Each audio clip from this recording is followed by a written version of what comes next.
Welcome to dateapi. Handle dates and times precisely. Here is what we will learn. Let's get started. Why do we need this concept? Old date and calendar classes were confusing, mutable, and had zero-based months. How do we handle dates reliably? Old classes are confusing. Dates were mutable. Month indexing was illogical.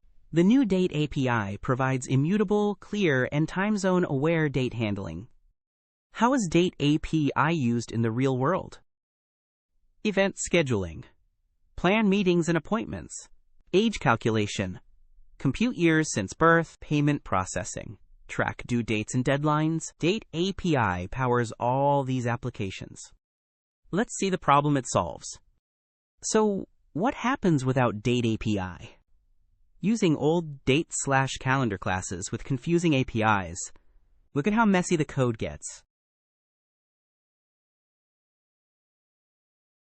Months start at 0. Jan equals 0. Mutable objects cause bugs. Thread unsafe by design. There has to be a better way. Here comes the solution. dateapi. Look how clean the code is now.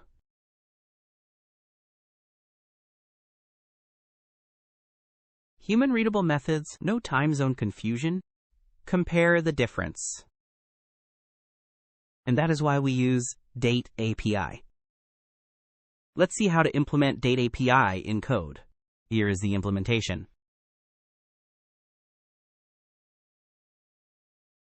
Get current date, today's date. Create specific date, May 15th, 1995. Calculate period. Difference between dates. Print years. Display age in years. Now let's see the output of this code. Quiz time. Test your understanding. Which package contains Java's modern date/time API? Which one is correct?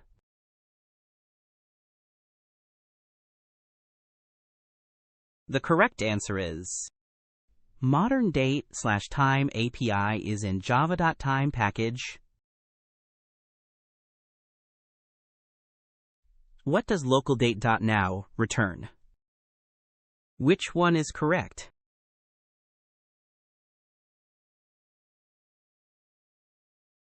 The correct answer is local date stores date without time component.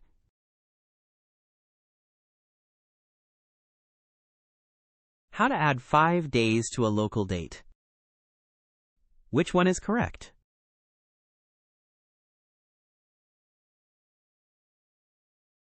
The correct answer is use +days method to add days immutably.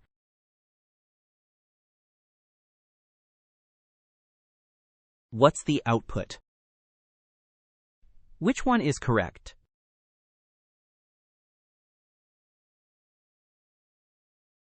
The correct answer is adding 2 days to February 28th, 2024 gives March 1st, 2024.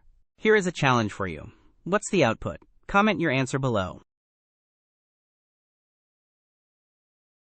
If you found this helpful, please like and subscribe.